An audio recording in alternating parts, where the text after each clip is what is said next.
देखो विज्ञान कक्षा 10 कार्बन एवं उसके यौगिक, ठीक है। देखो आपसे बोलेगा CO2 सूत्र वाले कार्बन डाइऑक्साइड की इलेक्ट्रॉन बिंदु संरचना बनाइए, बोलेगा CO2 की, ठीक है। तो इसमें आपको पता होना चाहिए जो कार्बन है उसका परमाणु क्रमांक होता है 6, ठीक है। पहले कोष में 2 इलेक्ट्रॉन होंगे, दूसरे कोष में 4 इलेक्ट्रॉन बचेंगे, तो आप 4 इलेक्ट्रॉन शो करेंगे इसमें। दूसरा ऑक्सीजन जो है उसका परमाणु क्रमांक आपको पता होना चाहिए 8 होता है, ठीक है। 8 होता है तो पहले कोष में 2 होंगे, दूसरे कोष में 6 होंगे। अब देखिए कार्बन और 2 ऑक्सीजन, CO2 का मतलब है 1 कार्बन है 2 ऑक्सीजन है, तो कार्बन को बीच में रख दो, ठीक है। कार्बन के पास है 4 बाहर, ऑक्सीजन को रख दो एक साइड में, दूसरी साइड भी ऑक्सीजन को रख दो। ऑक्सीजन के पास है 6। अब तुम सोचोगे कल होगा कैसे, इसके पास 6 है, इसको 2 चाहिए, इसके पास कितने हैं 6 है, इसको 2 चाहिए होते हैं, इसको क्या चाहिए 4 चाहिए, क्योंकि इसके बारे में 4 है। ऐसा कुछ होगा कि 2 यहां से मिल जाए, 2 यहां से मिल जाए। अगर ये एक एक इलेक्ट्रॉन का साझेदारी करेगा तो क्या हो जाएगा, इसका कोष पूरा हो जाएगा, नहीं हो जाएगा। अब समझना, देखो इसके पास है टोटल 4, तो ये क्या करेगा अपने 4 इलेक्ट्रॉन में से 2 यहां रखेगा, इसके पास 2 यहां रख दिए इसने, इसके 4 कंप्लीट। इसके पास कितने हैं 6, तो 6 में से देखो ये कैसे कर रहा है, 1 यहां 2 यहां 3 यहां 4 यहां, अब 5 यहां 6 यहां, ठीक है। ऐसे ही ये भी 1 यहां 2 यहां 3 यहां 4 यहां 5 यहां 6 यहां, इतना समझ में आया सबको। अब देखिए जो ऑक्सीजन है इसका काम खत्म, वो भी पूरे नहीं हुए, 8 पूरे, इस ऑक्सीजन के भी 8 पूरे, और ये जो कार्बन है बीच में इसके भी 8 पूरे, इसको क्या बोल देंगे अपन CO2। समझ में आया नहीं आया बोलो। इसको बोलेंगे इलेक्ट्रॉन बिंदु संरचना। जब बोलेंगे आपसे इलेक्ट्रॉन बिंदु संरचना बनाइए CO2 की, तो आप ऐसे बनाएंगे, ठीक है। इसको शॉर्ट में आप कैसे शो कर सकते हो, शॉर्ट में ऐसे देखो, ऑक्सीजन 2 इलेक्ट्रॉनों का आदान प्रदान हो रहा है नहीं हो रहा, तो डबल बॉन्ड लगेगा कार्बन के संग, डबल बॉन्ड ऑक्सीजन, ये बोलते CO2 है, ठीक है। क्योंकि डबल बॉन्ड बोले तो 2 इलेक्ट्रॉनों का आदान प्रदान हो रहा है, ठीक है, बना लीजिए।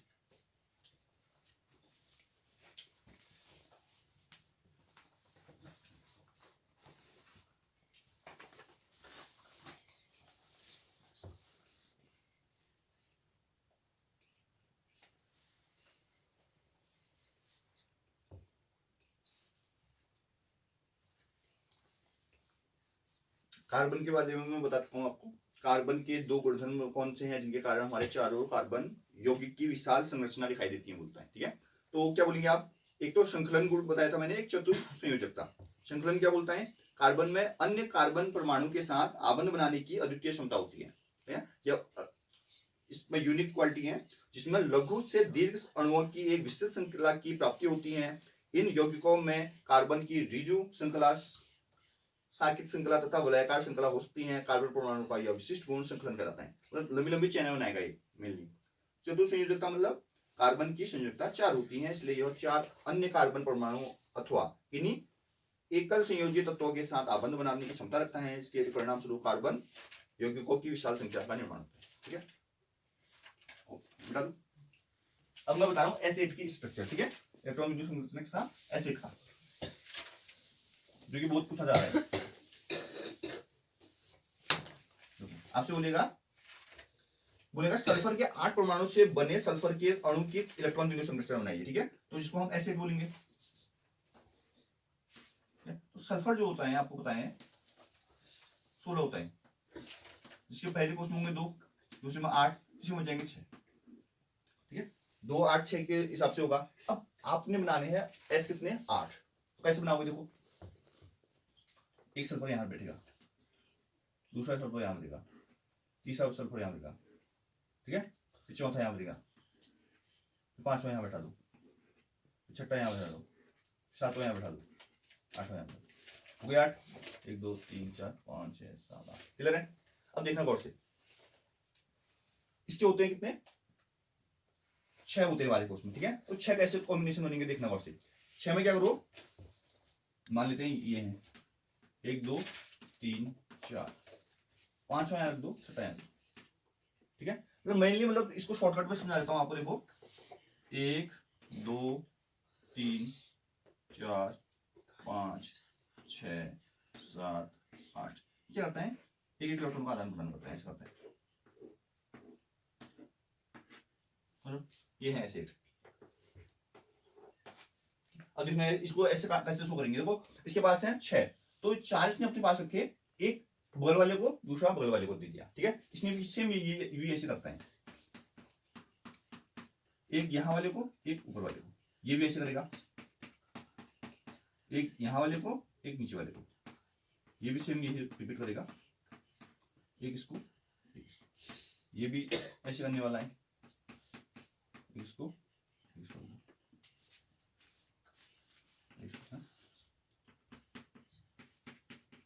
पांचवा छठा, ये भी ऐसे करेगा, पांचवा छठा, 1 2 3 4 पांचवा और छठा, छठा यहाँ होगा। अब देखो गौर से, देखो 4 हो गए, 2 6, इसका काम खत्म। गौर से देखना, जहां समझ में नहीं आया पूछ लेना, क्लियर है। अब इसका देखो 4 यहाँ है, 2 ऊपर से लेगा, 2 नीचे से, वहीं से लेगा जहां इसने दिए हैं, किसी के दूसरे के नहीं उठा लेगा। ये वाले में इसका हक नहीं है, जो शेयरिंग चल रही है उसी में इसका हक है। अब देखिए यहां भी देखो,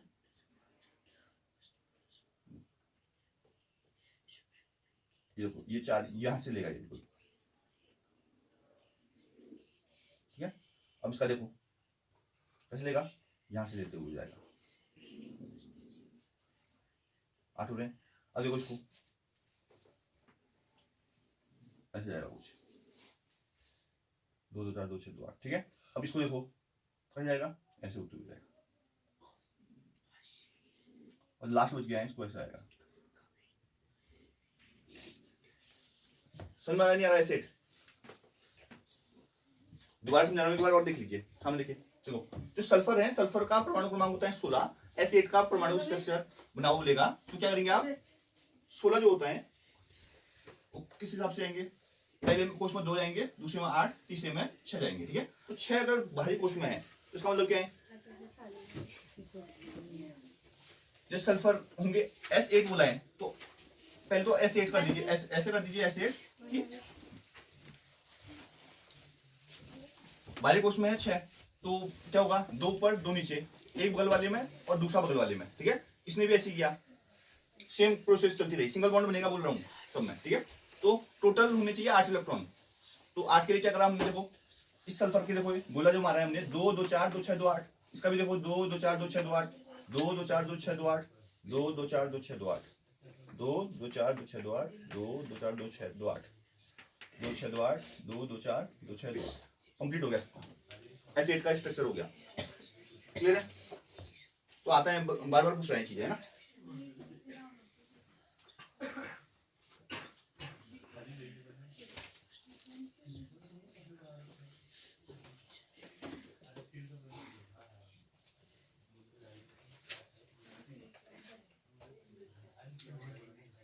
बना लो।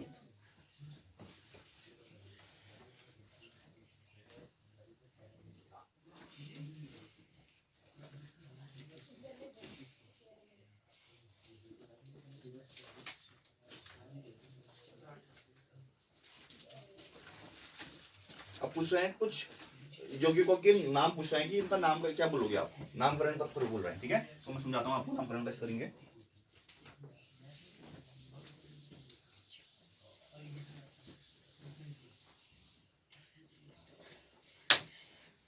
तो ये बोल रहा है पहले CH3 CH2 Br, ठीक है। तो मैंने जो बोला था कल, ध्यान दीजिए आप, तो सामने देखिए सर, मैंने बोला था कि तो ये है जो मैं बोला था कल तुमसे, वो संयुग्म में बोला था वो है, तो ये है क्या, Br है, तो ब्रोमो बोलेंगे इसे, और कितने कार्बन है, 2 कार्बन है, तो मैथ एथ, तो क्या बोलेंगे, ब्रोमो एथेन बोल देंगे, क्यों, क्या बोल देंगे, ब्रोमो एथेन।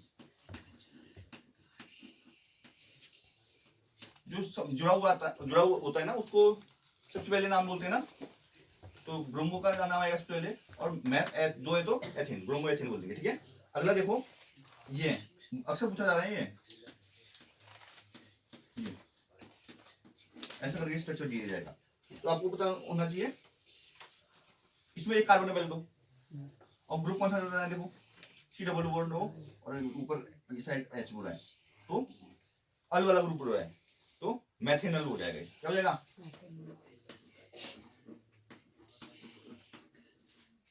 क्लियर है? अब एक और लिख लीजिए, जैसे कि ऐसा स्ट्रक्चर दे दिया आपको, क्या है ये, C है, C यहाँ पर है, C यहाँ पर है, C यहाँ पर है, C यहाँ पर है, ट्रिपल बॉन्ड लगा रखा है, C यहाँ पर है, H यहाँ पर है।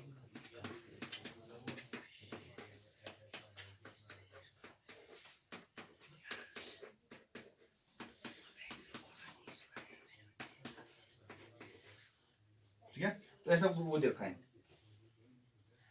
देखो सबसे पहले क्या दिखेंगे इसमें, एक तो आपको सबसे जो इंपोर्टेंट दिख रहा है, देखो ट्रिपल बॉन्ड दिख रहा है, 1 2 3 4 5 6, तो हेक्स बोलते हैं। आइन आता है लास्ट में, क्या बोलेंगे? हेक्साइन बोल देंगे इसको। क्या बोलेंगे? बन गया तो पढ़ लेता, और क्या चाहिए तुमको। ठीक है,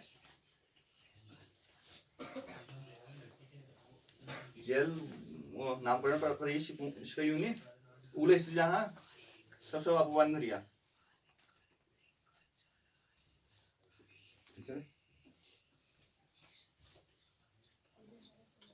हाँ,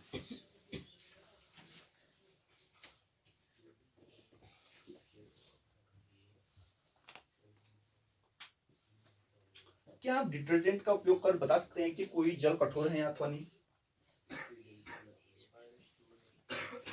देखो आप डिटर्जेंट का प्रयोग करके नहीं बता सकते। क्यों? डिटर्जेंट चाहे कठोर जल है चाहे मृदु जल है, दोनों में क्या करता है? छाप उत्पन्न करता है डिटर्जेंट। ठीक है, साबुन से जरूर बता सकते हो। ठीक है, साबुन टाइम लेता है, गंदे जल में टाइम लेगा वो साबुन।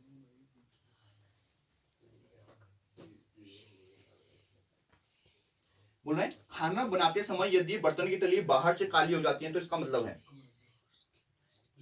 ईंधन पूरा ढंग से नहीं जल रहा है। ठीक है, या तो वायु अवरुद्ध हो रहे हैं या ईंधन ढंग से नहीं जल रहा है, तो दोनों केस में ईंधन ढंग से जलाई हो सकते हो आप लोग, है ना।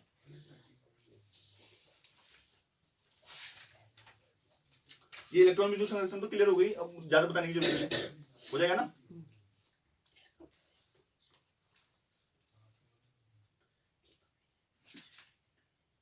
अब देखो समजातीय श्रेणी कल बताई थी मैंने, तो क्या होती है समजातीय श्रेणी? यौगिकों का एक ऐसा समूह या परिवार है जिसमें एक ही क्रियात्मक समूह विद्यमान होता है। सबसे मेन है कि सबसे पहले तो एक ही क्रियात्मक समूह होगा, फंक्शनल ग्रुप एक ही होगा उसमें, और दूसरा क्या अंतर रहेगा इनमें? CH2 का गैप होता है, परंतु श्रृंखला की लंबाई भिन्न भिन्न हो सकती है, और तो इन यौगिकों के रासायनिक गुण समान तथा भौतिक गुण भिन्न होंगे। दो क्रमागत सजातों के आणविक सूत्रों में एक कार्बन तथा 2 हाइड्रोजन यानी कि CH2 का अंतर होता है। मैंने एल्केन का एग्जांपल देके बताया था, alkene CnH2n+2, alkene CnH2n, alkyne CnH2n-2 formula. ये पूछा जाता है भौतिक एवं रासायनिक गुणधर्मों के आधार पर एथेनॉल एवं एथेनोइक अम्ल से आप क्या ऐसे अंतर करेंगे। ठीक है, एथेनॉल और एथेनोइक अम्ल समझते हैं। एथेनॉल क्या होता है? एक उदासीन पदार्थ है जिसका लिटमस पत्र पर कोई प्रभाव नहीं पड़ता। देखो जो उदासीन चीजें होती है उसमें लिटमस पत्र में कोई फर्क नहीं पड़ता ना। अम्ल और क्षार का फर्क पड़ता है, अम्ल क्या करता है? नीले को लाल कर देता है, और क्षार क्या करता है? लाल। अब देखो एथेनॉल क्या है? उदासीन पदार्थ बता रहे हैं जिसका लिटमस पत्र पर कोई प्रभाव नहीं पड़ेगा। जो एथेनोइक अम्ल है उसका वो अम्लीय है बोल रहे हैं। देखो इसको शॉर्टकट में समझाता हूं मैं। देखो एथेनॉल है और एक एथेनोइक अम्ल है, पीछे से अम्ल लग गया है। देखो एथेनोइक एसिड लग गया तो एसिड हो गया है वो, तो इसका मतलब एसिडिक है, अम्लीय है। तो अम्लीय क्या करेगा? नीले को लाल कर देगा। और एथेनॉल क्या है? उदासीन है, तो ये इस पर लिटमस पेपर पर कोई भी प्रभाव नहीं पड़ेगा। क्लियर है? पहली चीज। दूसरी चीज क्या बोलोगे? एथेनॉल क्या होगा? इसकी गंध रुचिकर होती है। ठीक है, रुचिकर होती है। और एथेनोइक अम्ल का क्या बोलोगे? इसकी गंध तीव्र तथा स्वाद खट्टा होता है, क्योंकि अम्ल है तो अम्ल कैसे होते हैं? खट्टे होते हैं। अब आ गया एथेनॉल, इसका क्वथनांक क्या होता है? 351 केल्विन होता है। एथेनॉल का क्वथनांक 351 हो जाएगा, और एथेनोइक अम्ल का 290 केल्विन हो जाएगा। एथेनॉल क्या है? यह विद्युत का चालन नहीं करता है, इसमें विद्युत का चालन नहीं होगा, और एथेनोइक अम्ल में विद्युत का चालन होगा। अब रासायनिक गुणधर्म भी देख लीजिए क्या होते हैं एथेनॉल और एथेनोइक अम्ल के। एथेनॉल का रासायनिक गुणधर्म है, इसमें सोडियम बाइकार्बोनेट मिलाने पर CO2 गैस नहीं निकलती है। अगर सोडियम बाइकार्बोनेट मिलाओगे तो CO2 गैस नहीं निकलेगी, और जो एथेनोइक अम्ल है उसमें सोडियम बाइकार्बोनेट मिलाने पर CO2 गैस निकलती है, ऐसा बोल दोगे। अब जो मोस्ट इंपोर्टेंट क्वेश्चन है, जब साबुन को जल में डाला जाता है तो मिशेल का निर्माण क्यों होता है? क्या एथेनॉल जैसे दूसरे विलायकों में भी मिशेल का निर्माण होगा? देखिए ये पूछा जा रहा है एग्जाम में। साबुन दीर्घ श्रृंखला के कार्बोक्सिलिक अम्लों के सोडियम तथा पोटेशियम लवणों का एक अणु होता है, ठीक है। साबुन क्या होता है पूछेगा तो क्या बोलोगे? साबुन दीर्घ श्रृंखला के कार्बोक्सिलिक अम्लों के सोडियम तथा पोटेशियम लवणों का एक अणु होता है। साबुन का आयनिक सिरा जल के विलेय अथवा जल स्नेही होता है, ठीक है। जो आयनिक सिरा होगा वो क्या होगा? जल में जो भी विलेय होता है उसका जल स्नेही होता है बोल रहे हैं, जबकि कार्बन श्रृंखला जल में अविलेय अर्थात जल विरोधी होती है। मतलब कार्बन श्रृंखला जो होती है वो जल में नहीं घुलती है, ऐसा बोल रहे हैं। जब साबुन जल की सतह पर होता है तो साबुन की जल रोधी उच्च, जल में विलय नहीं होता है, साबुन जल की सतह पर ही रहता है। तो साबुन होगा वो जल की सतह पर ही रहेगा बोल रहे हैं, क्योंकि वो उसमें विलय नहीं होगा, घुलेगा नहीं। इस स्थिति में साबुन का जल स्नेही आयनिक शिला जल में रहता है तथा हाइड्रोजन उच्च जल से बाहर निकल जाता है। तो ये प्रोसेस होगी तो इसमें क्या होगा? जल के भीतर ये अणु एक विशिष्ट विन्यास में रहते हैं जिसमें हाइड्रोकार्बन भाग जल से बाहर रहता है। इसमें हाइड्रोकार्बन भाग जल से आ जाएगा बाहर। मिटा रहा हूं।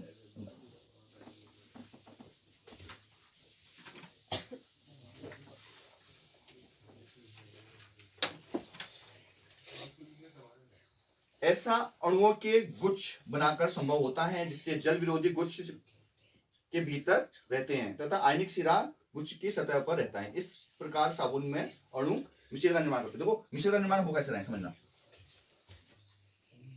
देखो कुछ ऐसा स्ट्रक्चर बनाओगे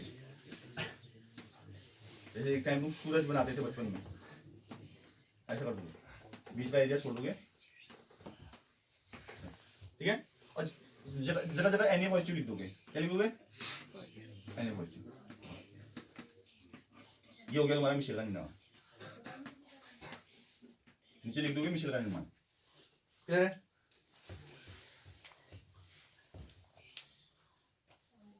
ये पूछा गया था इसमें कि एथेनॉल में क्या मिश्रण का निर्माण होगा, तो एथेनॉल में मिलेगा वो मिश्रण का निर्माण नहीं होगा, ठीक है। अच्छा ड्राइंग करिए। कार्बन एवं उसके यौगिकों का उपयोग अधिकतर अनुप्रयोग में ईंधन के रूप में क्यों किया जाता है, ठीक है। तो इसलिए इसका रीजन ये है कि ये स्वच्छ ईंधन होते हैं। ये क्या होते हैं? स्वच्छ ईंधन होते हैं। ये धुआं उत्पन्न नहीं करते हैं। तो ऑब्वियसली बात है जो स्वच्छ ईंधन होंगे, जो धुआं उत्पन्न नहीं करेंगे, उसका प्रयोग ज्यादा होगा, प्रदूषण नहीं होगा। पहली बात क्यों? इन्हें जलाने से कोई अवशेष नहीं बचता है।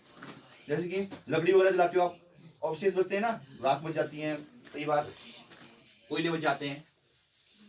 इनका ज्वलन ताप मध्य होता है, इनका कैलोरी मान उच्च होता है, ये जलाने पर हानिकारक गैस उत्पन्न नहीं करते। ये भी इंपोर्टेंट है भाई। अगर गैस उत्पन्न नहीं करेंगे हानिकारक, जैसे कि आप लकड़ी जलाते हैं तो उसमें से धुआं निकलता है, ठीक है। उसकी वजह से क्या होता है? बहुत सारी बीमारियां होती है, ठीक है। श्वास संबंधी तो बहुत सारी होती है, पॉल्यूशन तो होता ही होता है। तो इसलिए तो गवर्नमेंट भी बोलती है क्या कहते हैं आप सिलेंडर का यूज कीजिए। वो लोग बातें हैं इतने महंगे सिलेंडर है। कठोर जल को साबुन से उपचारित करने पर झाग के निर्माण को समझाइए। तो जल की कठोरता कैल्शियम तथा मैग्नीशियम लवणों की उपस्थिति के कारण होती है। जल की कठोरता कैल्शियम तथा मैग्नीशियम लवणों की उपस्थिति के कारण होती है। जब कठोर जल साबुन से अभिक्रमित होता है तो साबुन कैल्शियम तथा मैग्नीशियम लवणों के साथ अभिक्रिया करके अवलेय पदार्थ बना देता है। अवलेय पदार्थ जल में झाग की परत बना देता है। अभी एक इंपोर्टेंट टॉपिक है, हाइड्रोजनीकरण क्या है, इसका औद्योगिक अनुप्रयोग क्या है, ठीक है। ये पूछा जाता है सर। तो क्या है हाइड्रोजनीकरण? किसी असंतृप्त हाइड्रोकार्बन के द्वि अथवा त्रिबंध के दोनों ओर हाइड्रोजन का योग, ठीक है। लिख लीजिए से, किसी असंतृप्त हाइड्रोकार्बन के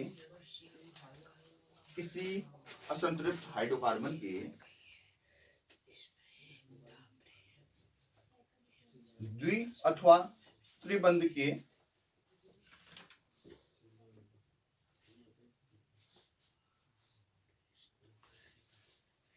दोनों ओर हाइड्रोजन का योग, unsaturated hydrocarbon double bond triple bond both side hydrogen adjust. इसका रिएक्शन से और डिटेल में समझ में आएगा आपको। किसी असंतृप्त हाइड्रोकार्बन के द्वि अथवा त्रिबंध के दोनों ओर हाइड्रोजन का योग हाइड्रोजनीकरण कहलाता है।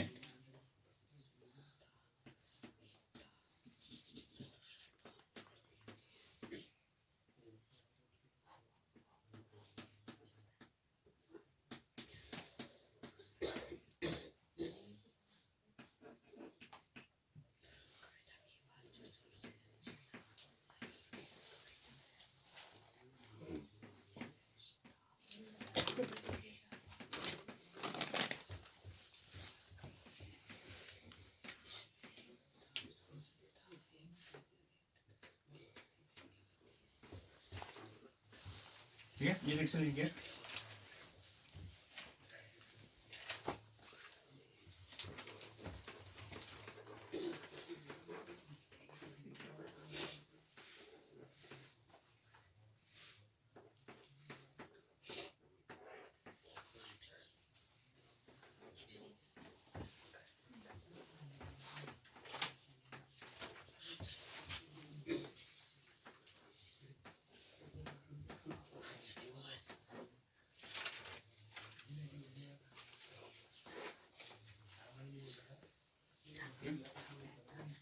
तो औद्योगिक स्तर पर इस योगात्मक अभिक्रिया का प्रयोग वनस्पति घी बनाने में किया जाता है। ठीक है, वनस्पति तेलों जैसे मूंगफली का तेल, बिनोले का तेल में द्विआबंध होते हैं। निकेल उत्प्रेरक की उपस्थिति में हाइड्रोजनीकरण पर ये वनस्पति घी देते हैं।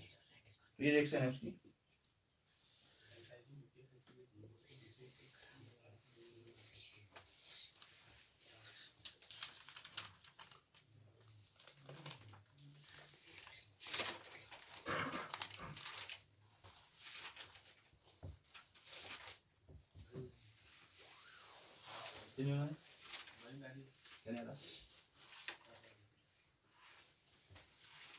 देखिए, मक्खन एवं खाना बनाने वाले तेल के बीच रासायनिक अंतर समझाने के लिए बीच आप क्या अंतर बोलेंगे? ठीक है,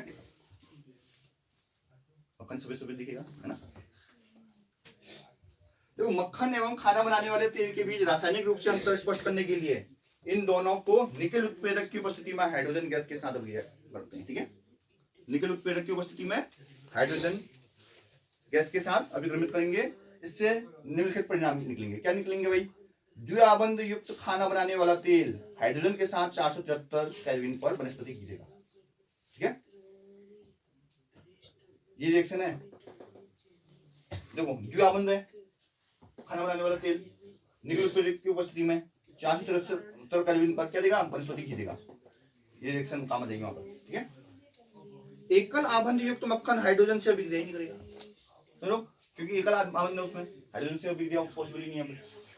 एकल आबंध है, उससे ज्यादा क्या टूटोगे उसमें? उसके संग अगर तभी टूटेगा वो जब आप हाइड्रोजन की जगह कोई दूसरा एलिमेंट लोगे। हाइड्रोजन से नहीं टूटेगा क्योंकि वो हाइड्रोजन फुल है, उसमें फुल हाइड्रोजन है। तो फिर अब क्या वो हाइड्रोजन कहाँ ऐड करोगे? कार्बन की 4 होती हैं, एक बेचारे को कार्बन कार्बन से मिल गया, 3 यहाँ से ले लिया उसने, तो 4 हो गई, उसकी संयोजकता पूरी हो गई। अब कहाँ से हाइड्रोजन और आएंगे उसके अंदर? आएंगे नहीं आएंगे।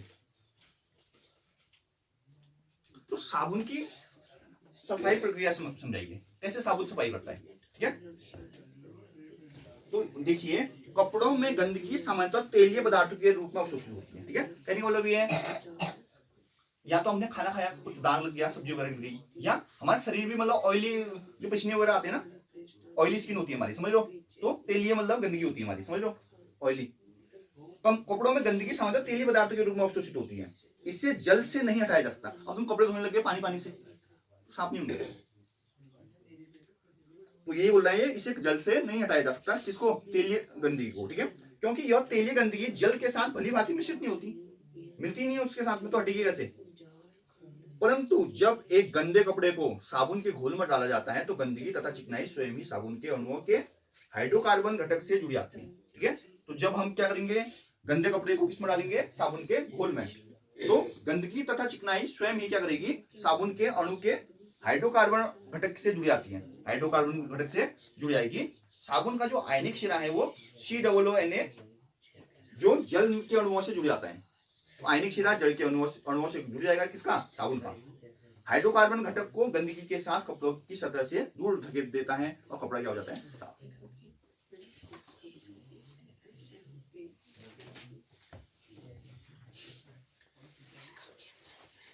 देखो सैचुरेटेड और अनसैचुरेटेड हाइड्रोकार्बन, संतृप्त और असंतृप्त हाइड्रोकार्बन, ठीक है।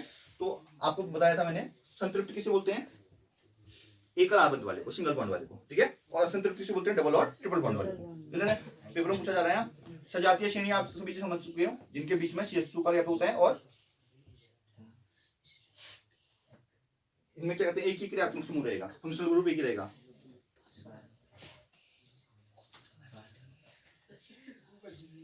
होमोलोगस सीरीज है ना।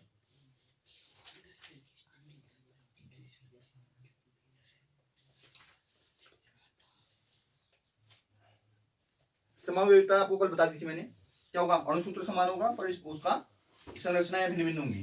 कर लोगे ना, कार्बन को ऊपर मेन सीरीज से उठा के कहीं नीचे लगा देना, और संयोजकता याद है ना, कार्बन में 4 ही मतलब संयोजकता होंगी, कार्बन में एक्स्ट्रा मत जोड़ देना, और एक्स्ट्रा यहाँ कम मत कर देना उसको।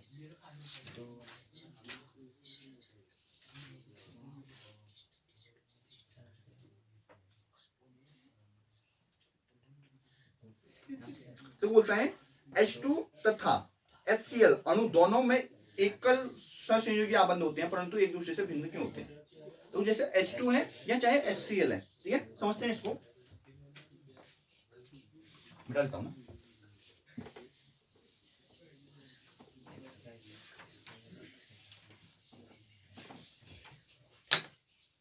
देखो H2 है, हाइड्रोजन का परमाणु क्रमांक क्या होगा, एक हाइड्रोजन यहाँ होगा, एक हाइड्रोजन यहाँ होगा, दूसरा हाइड्रोजन है, इस हाइड्रोजन का एक इलेक्ट्रॉन यहाँ, इस हाइड्रोजन का, इसका काम बताओ, इसका काम। तो क्या बोलेंगे, H single bond H, H के बीच एक एक इलेक्ट्रॉन का आदान प्रदान हुआ है। क्लियर है। अब दूसरा बोल रहा था वो क्या, HCl, देखो HCl की बात कर रहा था, क्या हो रहा है भाई HCl में, देखो हाइड्रोजन यहाँ पर है, क्लोरीन है, अब क्लियर क्या है, क्लोरीन के कितने, 7,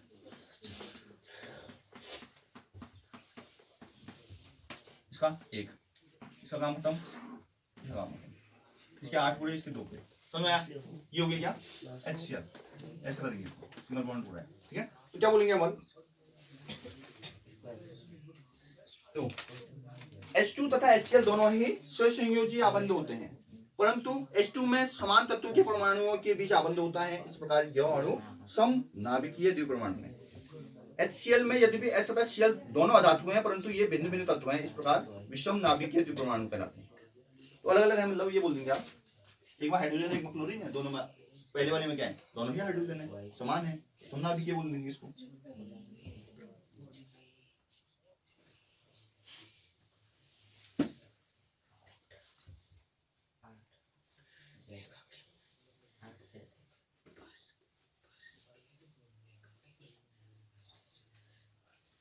तो पूछेगा कार्बनिक रसायन क्या होता है, पूछेगा, ठीक है। ऑर्गेनिक केमिस्ट्री, हाइड्रोकार्बन यानी कि कार्बन एवं हाइड्रोजन युक्त यौगिक, उनसे उत्पन्न क्या कहते हैं, रसायन, पहला है, ठीक है। मतलब कहने का मतलब ये, कार्बनिक किसे बोलेंगे, हाइड्रोजन और कार्बन से मिलकर बनने वाले यौगिकों से को आप कार्बनिक रसायन बोलेंगे। और कार्बनिक यौगिक किसे बोलेंगे, कार्बनिक यौगिक अपने अनायत प्रकृति, ध्रुव विलायक जैसे जल में अविलीय, ज्वलनशीलता, सहसंयोजी आबंध द्वारा पहचाने जाते हैं सभी। तो अगर पूछेगा कार्बनिक यौगिक संख्या में इतने अधिक क्यों है बोलेगा, तो इनके गुण के कारण बोल देना, इनके संकलन गुण पाया जाता है इनमें, ये चैन बनाते हैं, ठीक है, लंबी लंबी श्रृंखलाएं बनाते हैं, बोल दूंगे।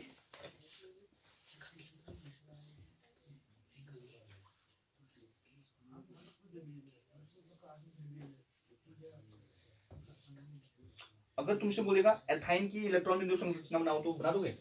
एथाइन को क्या कहते हैं, फॉर्मूला क्या होगा पहले,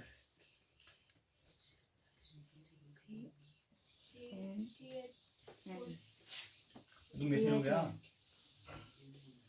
देखो एथाइन बोला, मैथ एथ, तो C2 हो गया पहले, तो है ना, आइन, एन इन आइन, आइन तीसरा वाला, CnH2 है -2, 2n 2 या 4 -2 2, CnH2 है -2 लगेगा ना, तो C2H2 नहीं हो जाएगा, एथाइन।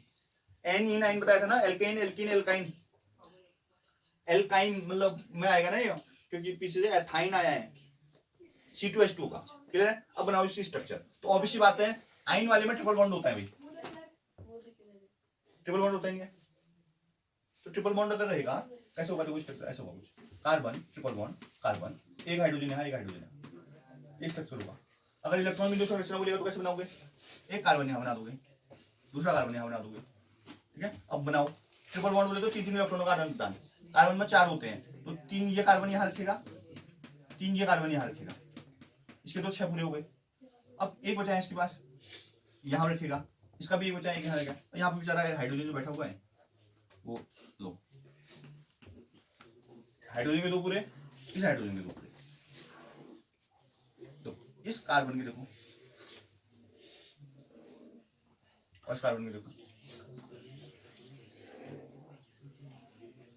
8 पूरे हो गए। तो इसको क्या बोलेंगे अपन, C2H2।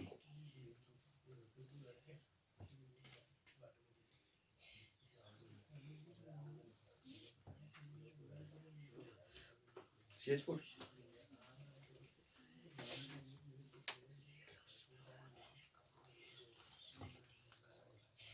अगर बोले जाएगा आपको कि समावेवी क्या गुण है होते हैं, बोलेगा समावेविता क्या होती है, उनके आणविक सूत्र समान होते हैं, संरचनाएं भिन्न होती है, ठीक है, ऐसा बोल देंगे आप लोग।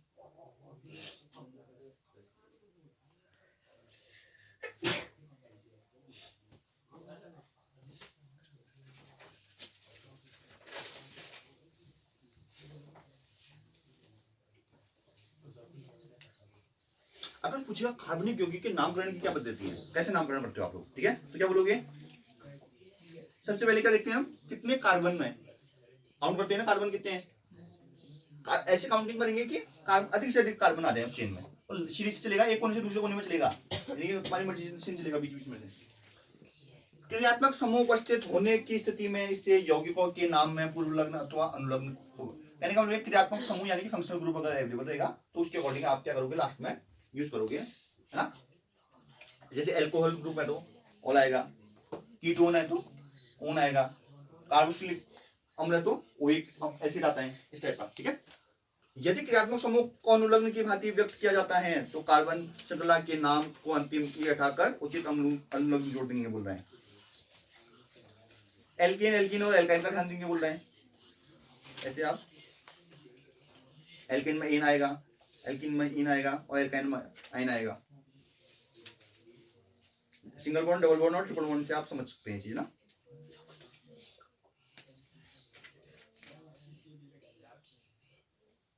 अब ये अल्कोहल पीने के हानिकारक प्रभाव आप सभी जानते हो, भाव शून्य हो जाएगा, चेतना शून्य हो जाएगा, ठीक है, कंट्रोल नहीं रहेगा शरीर में उसका, बीमारियां होंगी, और अगर ज्यादा दिक्कत होगी तो आपका यकृत खराब हो जाएगा और मृत्यु भी हो सकती है।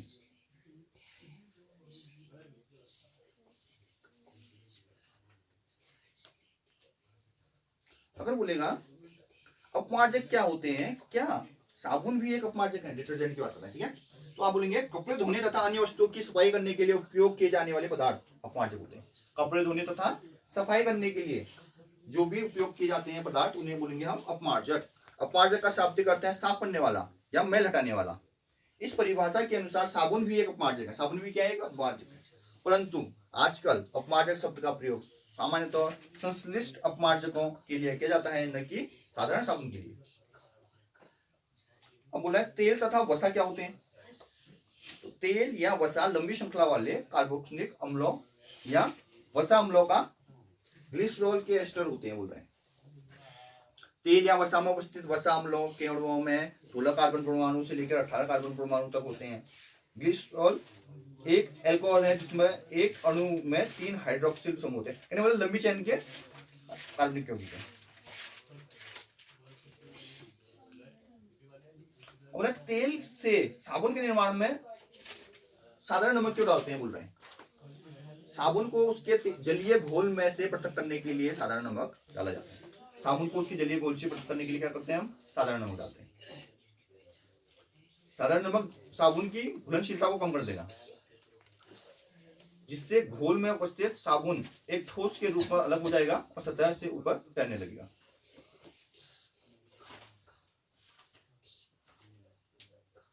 अब कई बार ये पूछा जाता है कपड़े धोने के लिए साबुन की तुलना में संश्लिष्ट अपमार्जक का क्या लाभ है, डिटर्जेंट क्यों लाभदायक है, ठीक है। तो संश्लिष्ट अपमार्जक का लाभ यह है कि वे कठोर जल के साथ भी कपड़े धोने के लिए उपयुक्त है।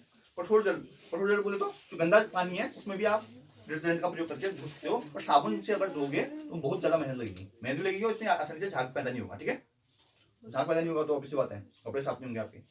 संश्लिष्ट अपमार्जक कठोर जल के साथ अघुलनशील कैल्शियम या मैग्नीशियम लवण नहीं बनाते, इसलिए संश्लिष्ट अपमार्जक कठोर जल के साथ भी आसानी से झाग बना देते हैं तथा मैल कपड़ों को अच्छी तरह साफ कर देगा। इसके विपरीत साबुन कठोर जल के साथ आसानी से झाग नहीं बनाते, जिसके कारण यदि जल कठोर हो तो साबुन से कपड़े ठीक प्रकार से साफ होंगे। देखो साबुन से अगर धोगे ना तो साबुन पहले क्या करेगा, पानी को साफ करेगा, गंदा पानी जो है पानी को साफ करने में लग जाएगा।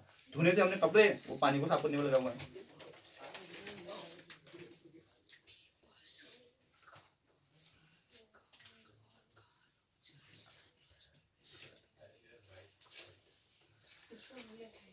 हाँ, तो अब जो है आयनिक यौगिक बनाते हुए तत्व किस प्रकार पूरित बाह्य कोश प्राप्त करते हैं।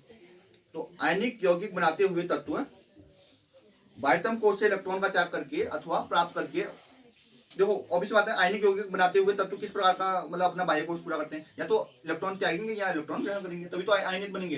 प्लस चार्ज आएगा जब इलेक्ट्रॉन त्यागेंगे, जब इलेक्ट्रॉन लेंगे तो माइनस चार्ज आता है।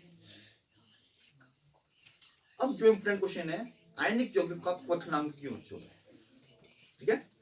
देखिए आयनिक यौगिक क्योंकि धन या ऋण आयनों से बने होते हैं, अतः इनके अणुओं के मध्य विपरीत आवेश आयनों के बीच विद्युत आकर्षण बल उत्पन्न होता है, ठीक है, क्योंकि प्लस आयन और माइनस आयन आ चुके हैं इनमें।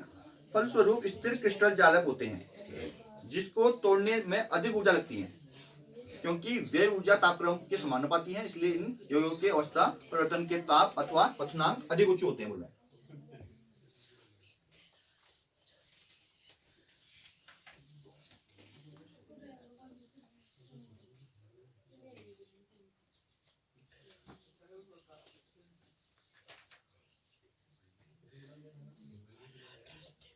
अगर क्रियात्मक समूह से क्या तात्पर्य बोलेगा, फंक्शनल ग्रुप से आप क्या समझते हैं बोलेगा, तो क्या बोलोगे, ये बोलोगे एक परमाणु अथवा परमाणु का वह समूह जो किसी कार्बनिक यौगिक की रासायनिक प्रवृत्ति निर्धारित करता है कि कौन सी प्रवृत्ति है भाई, उसकी क्या जुड़ा हुआ है, इसके समूह कौन सा ग्रुप जुड़ा हुआ है, तो रासायनिक प्रवृत्ति को निर्धारित करेगी, केमिकल प्रॉपर्टीज को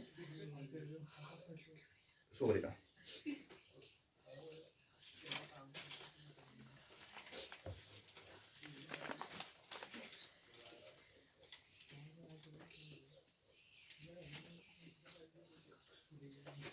उत्प्रेरक क्या होते हैं पूछा जाएगा आपसे, ठीक है। तो क्या बोलोगे, ये क्रिया की दर बढ़ा देते हैं, अभिक्रिया की दर को बढ़ा देंगे। उत्प्रेरक वे पदार्थ हैं जो किसी अभिक्रिया में होने अथवा उसकी दर को बढ़ाने के लिए उत्तरदायी होते हैं, और इसकी उपस्थिति के कारण अभिक्रिया में कोई प्रभाव नहीं पड़ता है, पर दर बढ़ा देते हैं, जल्दी हो जाएगी अभिक्रिया। क्लियर है। उत्प्रेरक जैसे हमने अभी देखा था, जो पहली रिएक्शन थी उसमें निकेल का उपयोग किया था आपने, ठीक है, तो निकेल उत्प्रेरक था उसमें।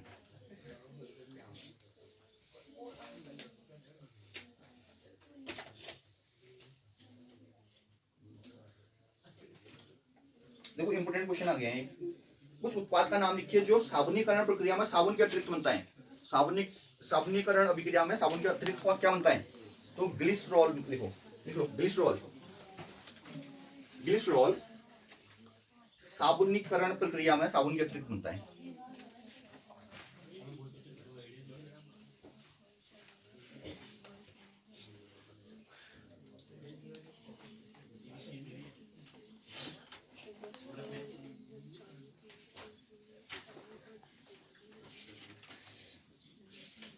अगर पेपर में पूछेगा कठोर तथा मृदु जल की पहचान कैसे करेंगे, तो आप बोलोगे साबुन लगाएंगे ना, अगर झाग ज्यादा उत्पन्न होगा तो मृदु जल है, और अगर कम होगा कठोर, ठीक है।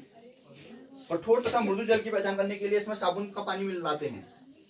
जब साबुन को मृदु जल में मिलाते हैं तो काफी मात्रा में झाग उत्पन्न होगा, जब साबुन को कठोर जल में मिलाते हैं तो कम मात्रा में झाग उत्पन्न होगा, ठीक है।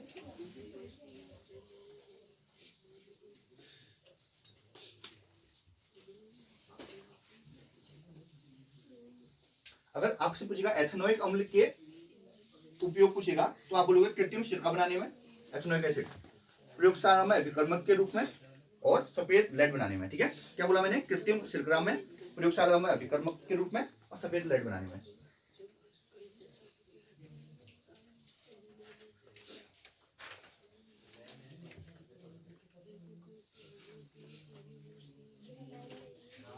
पूछेगा जब एक कार्बन युक्त यौगिकों को जलाया जाता है तो क्या प्राप्त होता है, तो कार्बन डाइऑक्साइड प्राप्त होगी। ठीक है,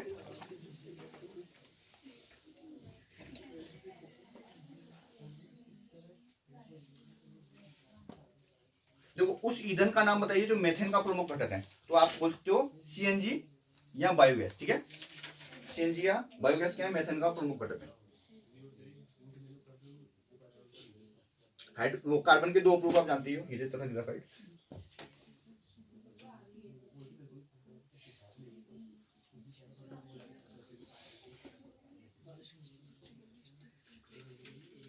घरों में प्रयोग होने वाली गैस तथा केरोसिन के स्टोव में वायु के लिए प्रवेश छिद्र क्यों बनाए जाते हैं, उसमें छेद जैसे क्यों बनाते हैं, जिससे ईंधन का वहन ऑक्सीजन की पर्याप्त मात्रा के साथ हो सके और एक स्वच्छ नीली ज्वाला मिले। अगर ऑक्सीजन की कमी होगी तो ज्वाला साफ नहीं आएगी और आपका व्यर्थ होगा क्या, ईंधन।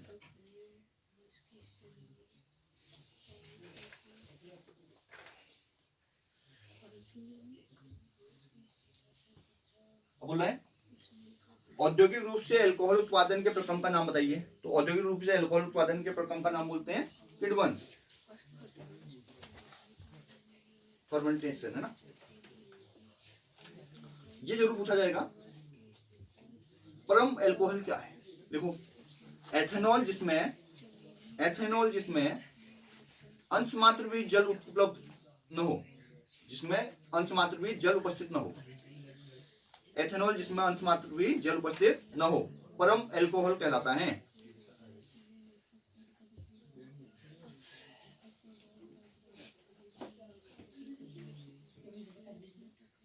जो एस्टर होते हैं ना, उनकी गंध कैसी होती है, फलों के समान होती है, जैसे फल जैसे सुगंध होती है उनके ना, एस्टर की।